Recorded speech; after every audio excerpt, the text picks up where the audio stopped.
This is the BMW iX. It was the brand's first dedicated electric SUV, and they went down the luxury route. In fact, this became the flagship for all of their electric models. The thing is, these days the BMW iX3 exists, and we've just named that 2026 What Car of the Year. So is this even relevant? I have been spending the last few months driving this one to find out. Now, the iX styling has always been a bit of a touchy point, so you'll have to let us know in the comments what you think of it. Personally, I think in the facelift that it got at the end of last year, things have improved a bit. You've got this sharper front bumper, these new LED headlights, and this one has the optional light up kidney grille. On the rear, things are pretty much the same as they used to be, but you do get slightly changed lights and a redesigned rear bumper.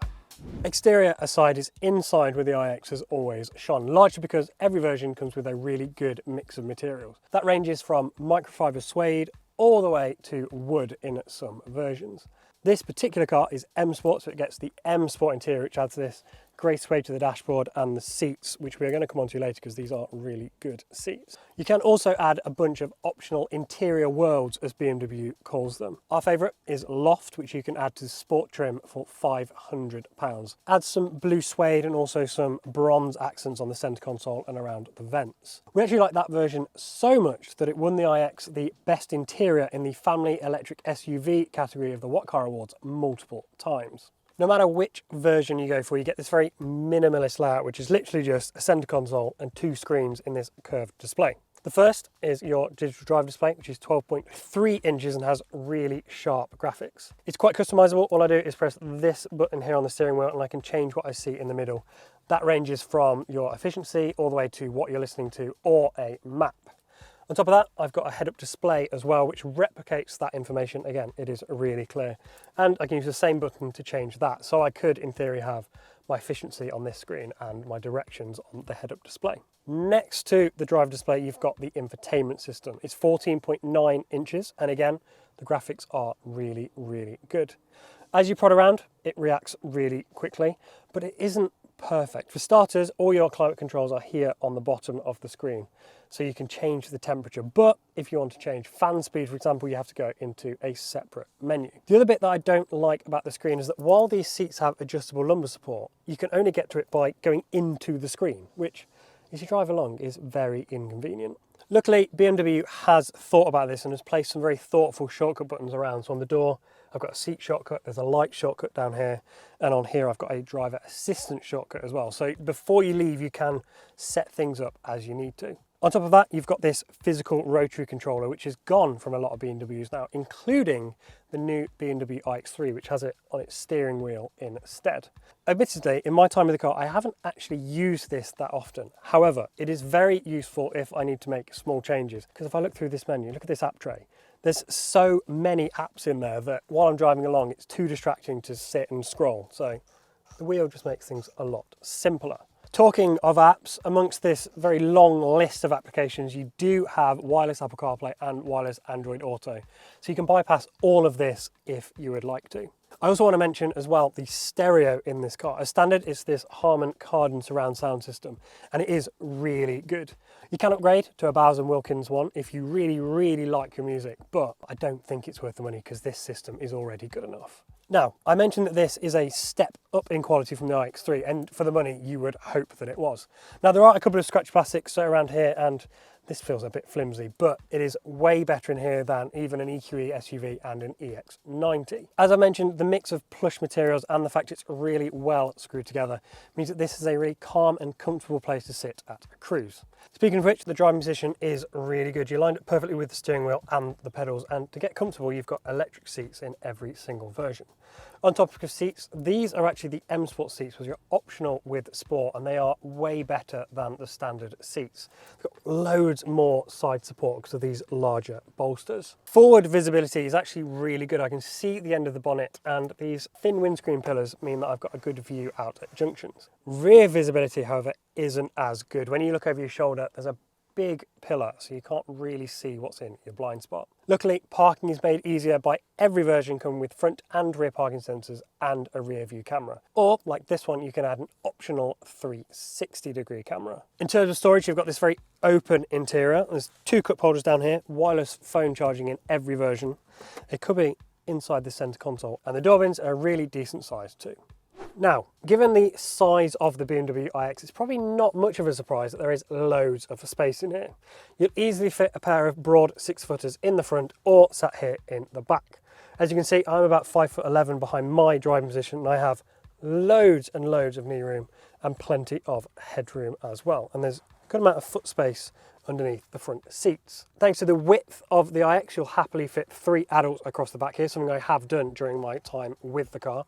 And the person sat in the middle will be happy that this seat isn't raised and there's a totally flat floor, so there's loads of foot space. When you haven't got someone sat in the middle seat, you can fold down this armrest and pop out a couple of cup holders. Best of all is how airy it feels in here. You've got these massive windows, and in this car, this optional electrochromatic panoramic sunroof, which changes opacity at the touch of a button.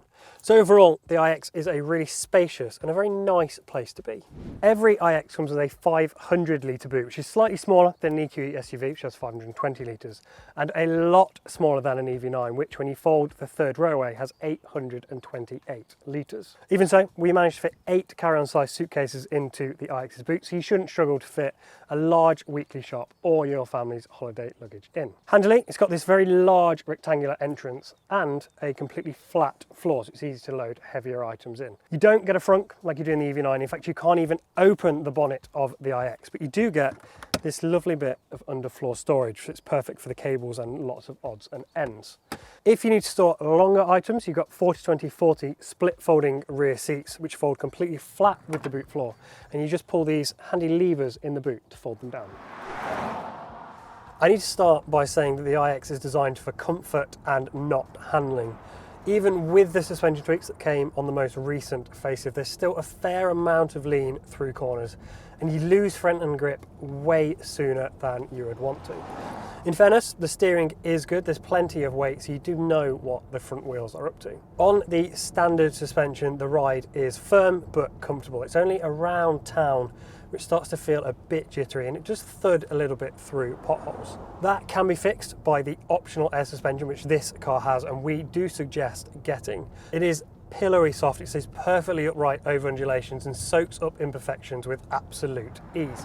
It is easily as comfortable as the EX90 and even more comfortable than the EQE SUV. You might think, given this is a very big car, that it wouldn't be very manoeuvrable, and that is true in standard form. But you can add 4-wheel steering, which this car has and is standard on the M70. Just helps to cut down the turning circle a little bit. Refinement wise, the iX is one of the quietest cars that we've ever tested when it comes to road and wind noise.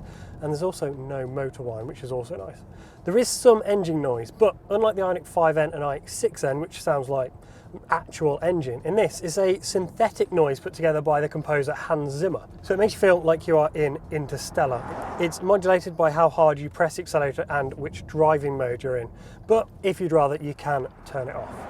Then there's the brakes. The brake pedal is really well judged. It's very easy to come to a controlled stop. There are 3 different settings for the brake regen, which is low, medium and high, and an adaptive setting. That one is quite clever. It uses the sat-nav to figure out when you're approaching roundabouts and corners and brakes accordingly. And also the front radar, so it knows how close you are to other traffic. All in all, the iX is definitely worthy of that luxury tag, especially when you add the adaptive air suspension. It's really comfortable and it's really refined. There are 3 different batteries to choose from, starting with the iDrive 45. That gets a 94.8 kWh usable capacity battery, and that gives it a range of 374 miles. Pretty much a match for the EQE SUV 350 Plus. It gets 402 brake horsepower, which is fed to all 4 wheels. It gives you a 0-62 time of 5.1 seconds, which I'm sure you agree is fast enough. It's actually the version that we would go for because it has the best balance between range and performance. Next in line is the iDrive 60, which is what this car is. It gets a massive 109.1 kWh battery, and it increases the range to 426 miles. Now, I've done about 6,000 miles in this car over the last few months, and I'm yet to see a number close to that. But my commute is a 300-mile round trip, and it will do that drive, providing I keep it in efficient mode. Considering that's been during the winter with the aircon on and mainly motorway driving, that is quite impressive. Weirdly, this isn't a very efficient car though. I've been seeing between 2.5 and 2.8 miles per kilowatt hour. But it seems like the tactic of this car was, it's not efficient, so let's just put a massive battery in it. And that massive battery comes with lots more power too. This has 536 brake horsepower and it cuts the 0 to 60 time to 4.6 seconds, which is probably faster than you will ever need. If you did want something with more power though, there is the top spec M70 version. That increases the power even more to 650 brake horsepower and the 0 to 62 time to 3.8 seconds. That version is more about pace than it is range though, so it gets a slightly smaller battery at 108.9 kilowatt hours and it cuts the range to 365 miles. Now, you might have heard that the iX3 can do up to 500 miles and you're probably wondering, why would you bother with an iX? Well, the truth is, they're very different cars. You see, the iX3 is an excellent all-rounder that's priced very well next to its rivals. Whereas this, the iX, is more focused on being a luxurious vehicle. As I've said, it's got an even nicer interior, it's more comfortable, and it's more refined on the road.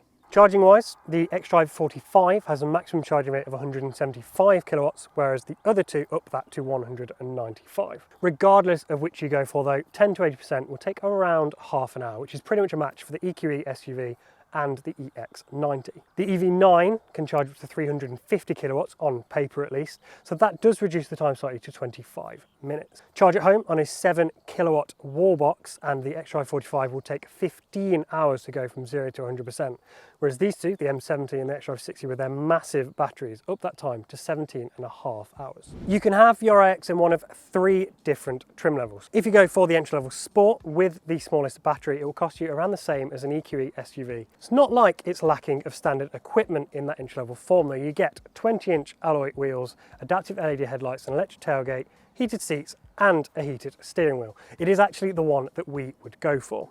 If you wanted, you could go for the mid-spec M Sport, which is what this car is, and you get 21-inch wheels, that nicer interior, and those much better seats. Then at the top of the pile, you've got the M70. That comes with everything you can ever need, but is really expensive. Of course, you get all of that extra power, but on top of that, you get upgraded brakes, 22-inch alloys, and front seats with massage and ventilation.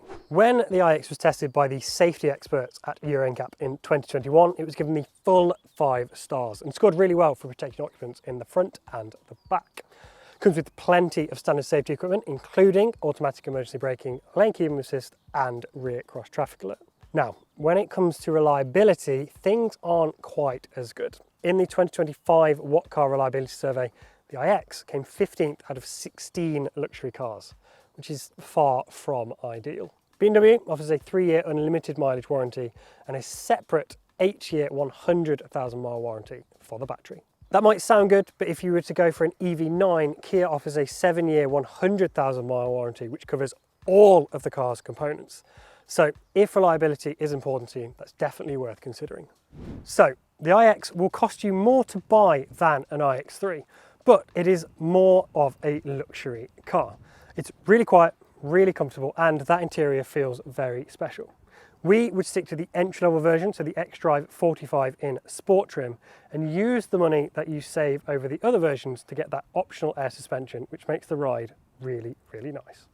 Thank you for watching this review. If you'd like to watch another one, click just up here. Or if you'd like to know more about our long-term BMW iX, click down here.